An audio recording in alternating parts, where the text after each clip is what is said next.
Mountain Blade Bannerlord has been out for about 4 weeks, and with an average between 50 to 80,000 people still playing the game at any time of the day, it is definitely an extremely popular early access game.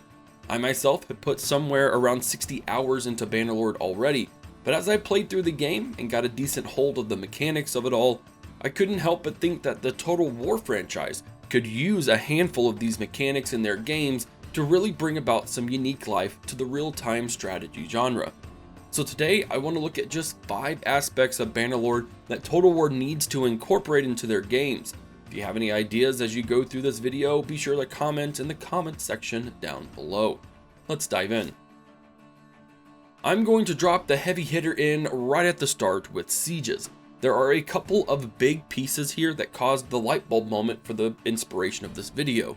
The first one being the stages of a siege. When you siege in Bannerlord, the first part is to establish a siege camp, where you'll build barricades to provide cover for your archers and your infantry. These barricades are crucial to your attack, as your archers will obviously get slaughtered if you don't have them. How would this siege camp work for Total War? It's pretty simple. The first turn would establish your camp, where you'll get the same type of barricades Bannerlord has, usable for your archers, just like a wall would be in the city you're besieging. This would provide cover for your archers so they just aren't out in the open like they've been for every single Total War game I can think of. Past turn 1, it's almost business as normal with Total War sieges, with one little caveat in the second part of this section: siege engines and the engineering skill. Considering that sieges in Total War are rarely historically accurate, I don't see how it's beyond the capabilities of Total War to be able to create more variety in siege engines. Bannerlord currently has 8 different types it can build, from rams and towers to trebuchets and ballistas. If Total War could open up the types of siege engines available once it starts, it would make sieges a bit more interesting and way less redundant than they currently are. Building on top of that, pun fully intended, give generals some sort of skill tied to engineering, or even a unit that specializes in engineering. Giving a general the ability to quickly build siege engines would just be one more area of specialization that you could bring into the game and shake up the skill tree just a little. There's a lot more that could be talked on with this subject, but this is more speculative, so we'll move on. Next up is faction AI controlled armies on either the campaign or battle map, maybe even both. Bannerlord allows you to send your characters off with their own armies to do as they please, and you can assign AI commanders during battles as well. Both of these would be extremely helpful on both campaign and battle maps for Total War. For the campaign map side, giving an army over to the AI in your own faction would be similar to the mechanic of Total War Warhammer, but obviously with much more efficient AI controlling it. Giving your AI army certain stances, such as patrolling, defending, or even going offensive, would allow you to handle multiple armies a bit easier and not have to worry about microing all of them in the mid to late game. On the battle map, you'll see a return to the good old medieval 2 days, where you could assign units to be controlled by the AI with similar functionality as the campaign map of defensive or offensive tactics. Personally, commanding 40 units on a Total War battlefield is a pain in the butt, and it'd be nice to shove some of that pressure off on a capable AI to give you a helping hand. Harking back to another mechanic from the old days of Total War that's present in Bannerlord are prisoners of war. Picking these losers up post-battle, you can do a wide range of things with them in Bannerlord, from dropping them off in a dungeon for influence to recruiting them after a period of time, even using captured nobles and diplomacy to give you a bit of leverage. The entire prisoner system from Bannerlord should honestly find its way back into Total War.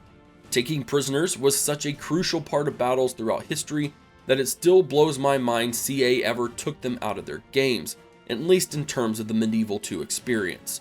Being able to ransom a high-ranking noble from another faction and using them in diplomacy would add a very simple layer of depth to the Diplo scene of Total War. And while I can't vouch for historical accuracy in this next statement, it would be pretty cool if you captured enough soldiers of an enemy unit to be able to recruit them in a few turns. This would really bring in some unique army compositions into a game that, for the large part, has standard template armies without a lot of flair. This one doesn't need too much harping on as it's been an issue for a while in Total War, but map variances in Bannerlord are simply great in terms of both sieges and just in general landscape. There is a wild range of terrain that just isn't present in Total War, and it allows for actual meaningful tactics that aren't just about trying to force two groups of soldiers together. The few YouTubers I've talked to who play both Total War and Bannerlord have all said that they don't get tired of the maps in Bannerlord because of the way they're laid out. So, fewer flat maps, Total War. Give us some crazy terrain to play around with. I think you'd be surprised what would come of it. This last point is something I might dive into way deeper in a future video, but one of Bannerlord's less in-your-face mechanics is the ever-changing economy of supply and demand. You might not notice if you're not that into the business side of the game, which is perfectly fine, but the economy of Bannerlord is actually pretty complex, and if you understand its micro a bit, it can lead to some serious money. Here's how this applies to Total War. The supply and demand economy of Bannerlord works as it does in real life. The less weavers there are cranking out fabric, the more valuable fabric is. If everyone is mining iron ore and the market is flooded with it, it's super cheap. So what if resources were treated the same way in Total War? If I own half of the iron production on the map, I make a ton of money. This type of system would mean that income is not guaranteed and that it fluctuates. You might see drastic falls as an empire that consumes a lot of a certain resource is destroyed. Or you might see huge gains after you construct a building that creates a resource only available in your own territory. Having the supply and demand economy would also encourage you to follow a certain conquest route to obtain a product, or through using agents allow you to sabotage an enemy's production or supply.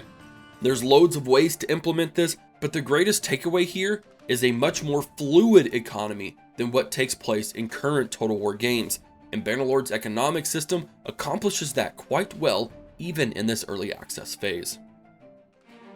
To wrap this up, Bannerlord has really opened my eyes to things that are lacking in the Total War franchise, which is a pretty impressive feat considering that Bannerlord doesn't have too much in common with Total War.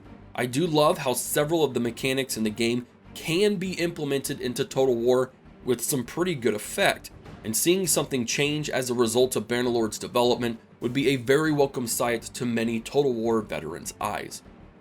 Thanks for watching. If you think of other mechanics from Bannerlord that can fit in Total War, fill the comment section up with them. Let me know your thoughts on the areas in the video as well.